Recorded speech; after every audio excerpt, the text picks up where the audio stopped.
स्वाध्यायः परमः। Doctor Baba Saheb Ambedkar open university.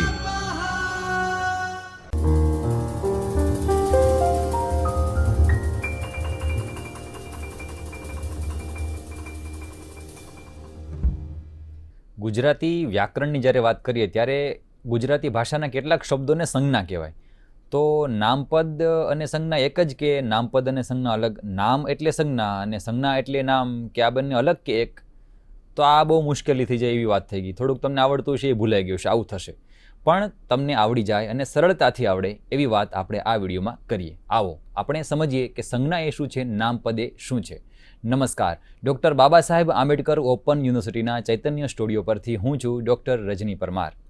MGT 102 Gujarati ભાષા પરિચય અને અભ્યાસ આ નામનું એક પેપર છે, જેના બ્લોક 7ની અંદર ગુજરાતી ભાષાના નામપદ શું છે તેની બરાબર ચર્ચા વ્યવસ્થિત કરેલી છે.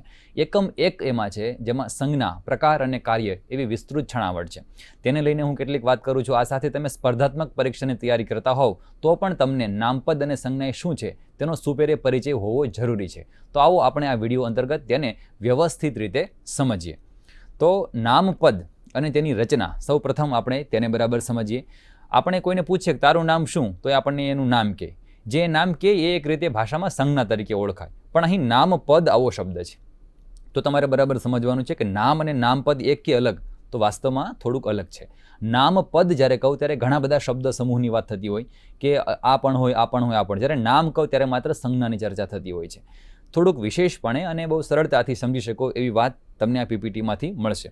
તો વાક્યમાં જે પદ, પદ એટલે શબ્દ, જે પદ છે એ કોઈ પદાર્થને વ્યક્ત કરે તેને આપણે નામપદ કહીએ છીએ. કોઈ પણ પદાર્થને વ્યક્ત કરે એટલે આપણને અવબોધ કરાવે. હું તલવાર બોલું ત્યારે તમારા મનમાં તલવાર એવું કંઈક આવે છે ને, બરાબર? હું કાળું બોલું ત્યારે તમારા મનમાં કશુંક રંગ એવું આવે છે ને. તો જે આપણને અવબોધ કરાવે, જ્ઞાન કરાવે, એને આપણે શું કહીએ છીએ? તો કે નામપદ કહીએ છીએ. આ નામપદ છે એના કેન્દ્રમાં નામ હોય છે. આવું યાદ રાખો, એના કેન્દ્રમાં નામ હોય છે. નામપદના કેન્દ્રમાં નામ એટલે શું?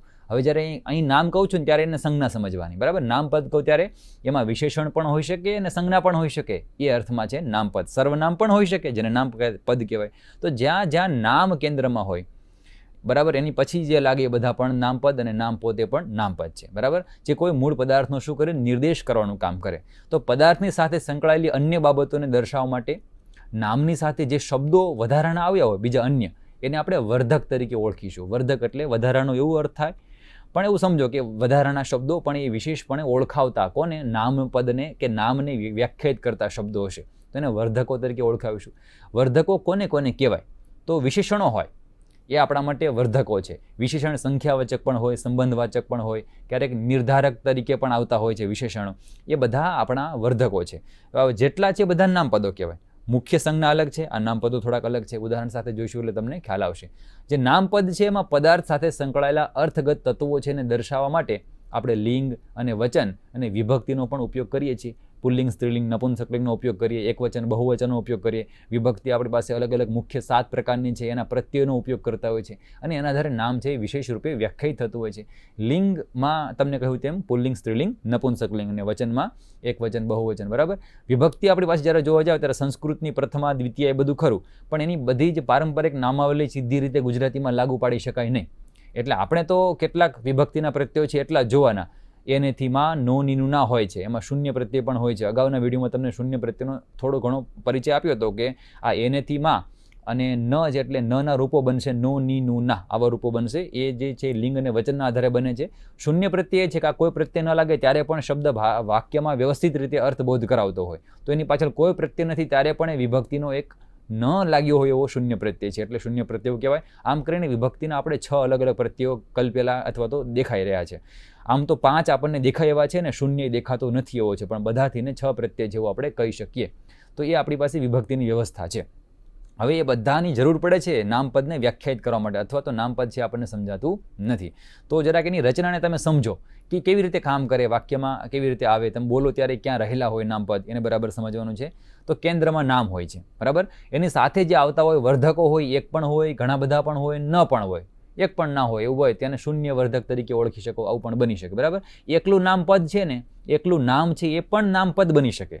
તમને થશે કે આ શું ચાલી રહ્યું છે એવું થશે. એકલું નામ એ નામપદ બનવું એટલે શું? તો કે નામપદ એક મોટો સમૂહ છે. જેમાં સંજ્ઞા પોતે હોય, વિશેષણ હોય અને વિશેષણ તરીકે આવતા અન્ય પદો હોય, બરાબર. પણ સંજ્ઞા પોતે હોય તો એને નામપદ કહેવાય, વિશેષણ હોય તો એને નામપદ કહેવાય.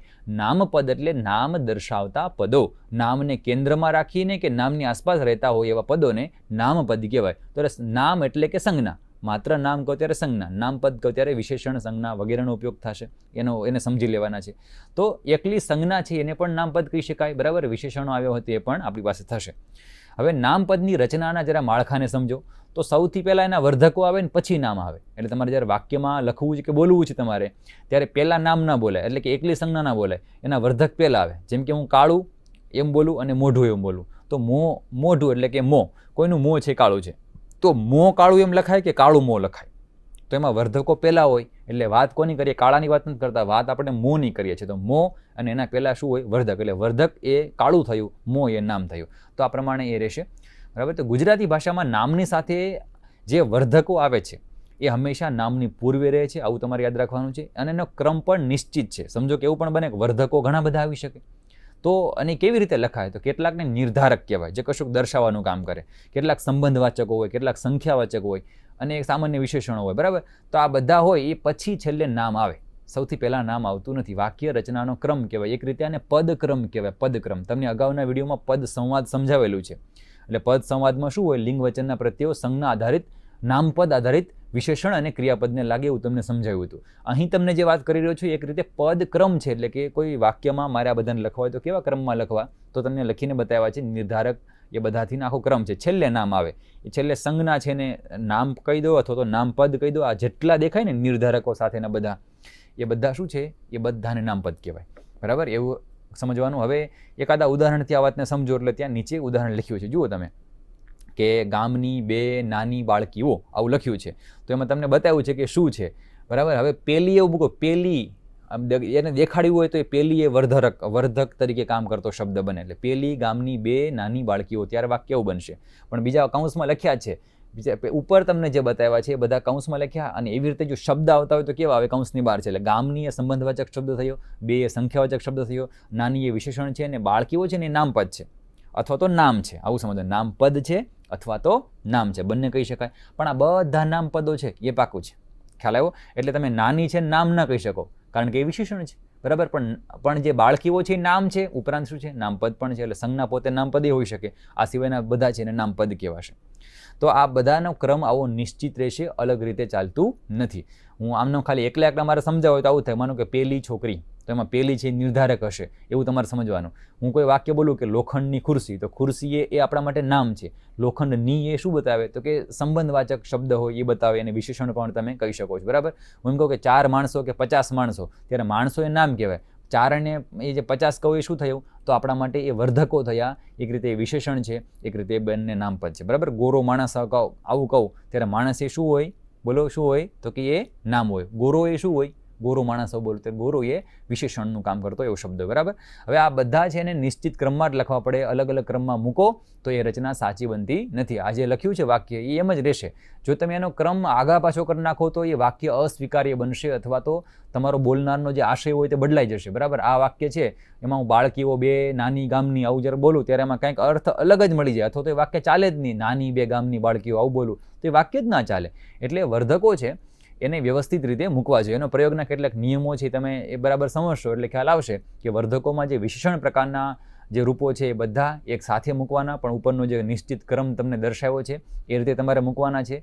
એમાં ક્યારેક વૈકલ્પિક પણ હોય, એટલે કે ક્યારેક એક અથવા તો બે પણ આવી શકતા હોય છે. તો એકથી વધારે આવે ત્યારે એને તમે આઘા પાછા કરી શકો. એટલે લખ્યું છે સુગંધી નાજુક ફૂલ, નાજુક સુગંધી ફૂલ, એક સમાન લાગતા હોય ત્યારે એવી રીતે તમે એને કરી શકો છો, બરાબર. પણ અલગ અલગ પ્રકારના હોય, સંખ્યાવાચક, સંબંધવાચક, ત્યારે એનો ક્રમ છે નિશ્ચિત જ રહેશે. એ બરાબર રાખવા, પછી એને હંમેશા નામની નજીક રાખવા પડે છે, તો જ તમને ખબર પડે છે કે બોલનારે શું કહેવા માગે છે, બરાબર. આમનામ ચાલતું નથી. આ વર્ધકો છે એ માત્ર એક જ શબ્દના બનેલા હોય એવું નથી, એ તમને પણ સમજાશે. એટલે નીચે લખ્યું છે કે એક જ શબ્દ ના હોય તો બે શબ્દનો પણ એક વર્ધક હોય. જેમ કે વિવિધ રંગની ખુરશીઓ, તો વાત થાય ખુરશીની, તો વિવિધ રંગની એવા બે વર્ગો, બે આપણા શબ્દ થયા, એનાથી વર્ધકો આપણને એટલે કે વિશેષણો દેખાડી રહ્યા છે. એટલે હારબંધ ગોઠવેલી ખુરશીઓ આવું કહેવામાં આવે ત્યારે વાત તો ખુરશીની થાય છે. તો હારબંધ અને ગોઠવેલી વર્ધકો એકથી વધારે શબ્દના પણ હોઈ શકે. તો આમ આ બધા શું થયા? તો કે નામપદ થયા.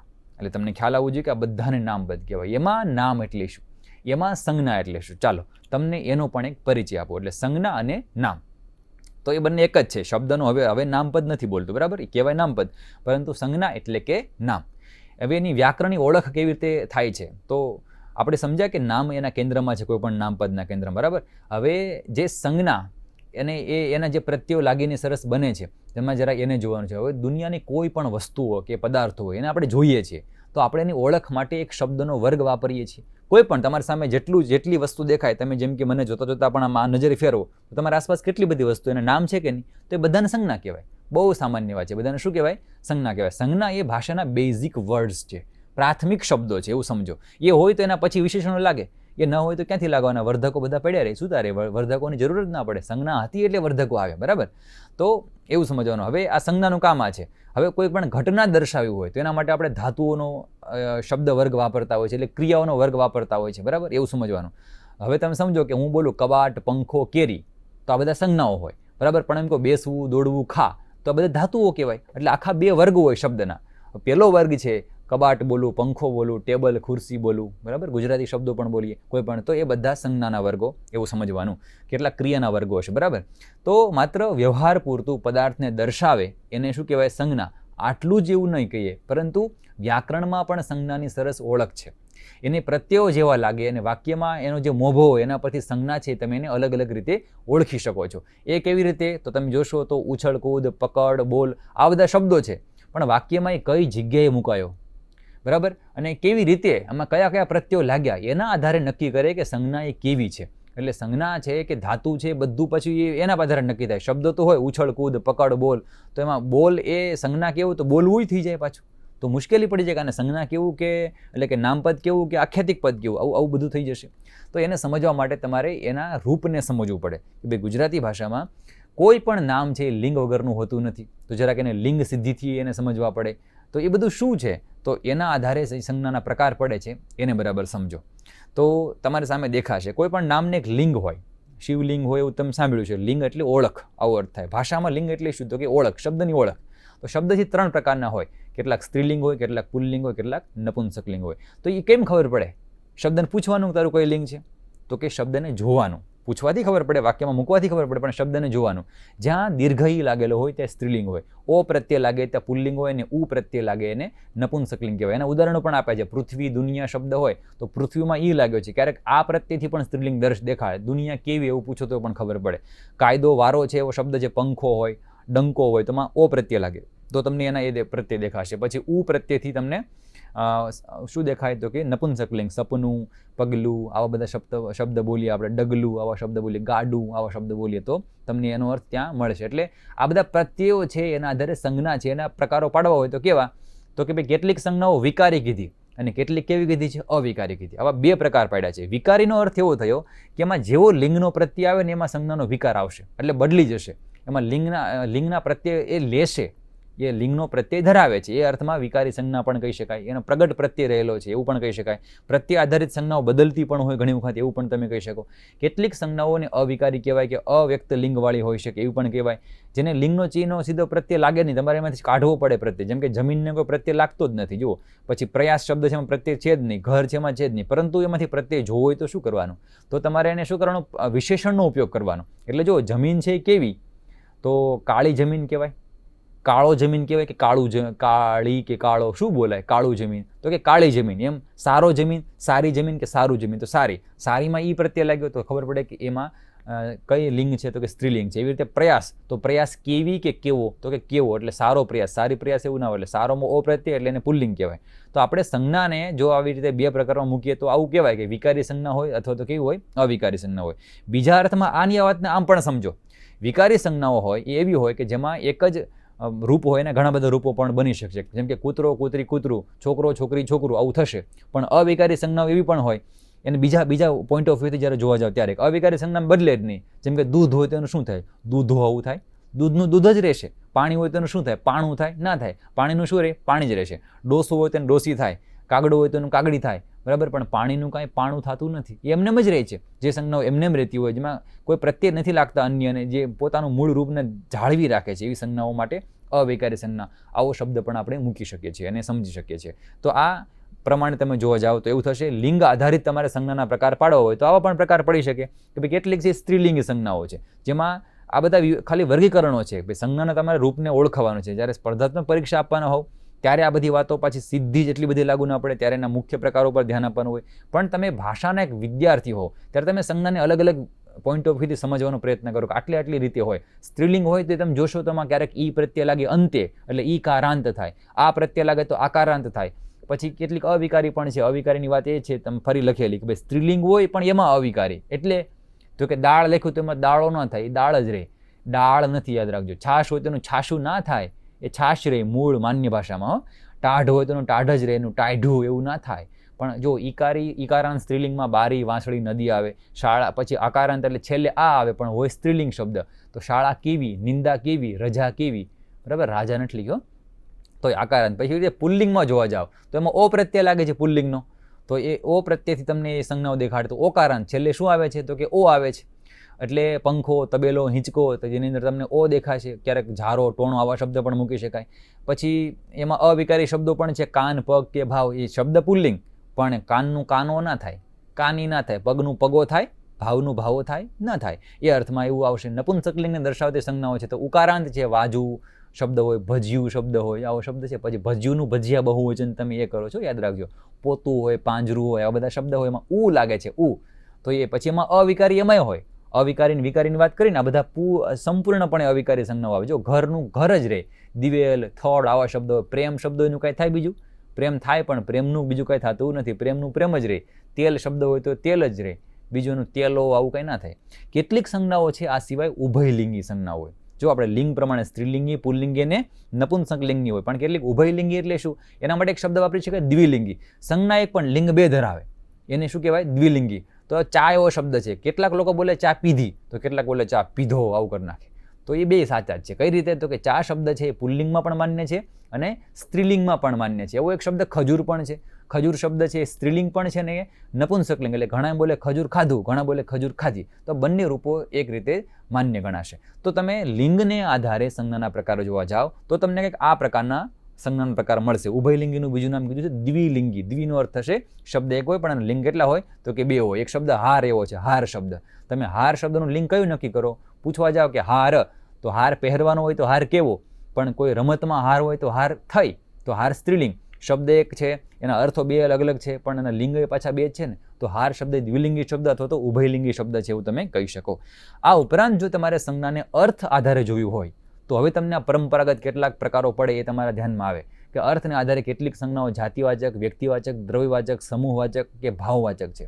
આ ઉપરાંત એક પેટા પ્રકારમાં વધારાનું મૂકી શકાય એવું ક્રિયાવાચક પણ છે. તો અર્થના આધારે સંજ્ઞાના આવા પ્રકારો પડે.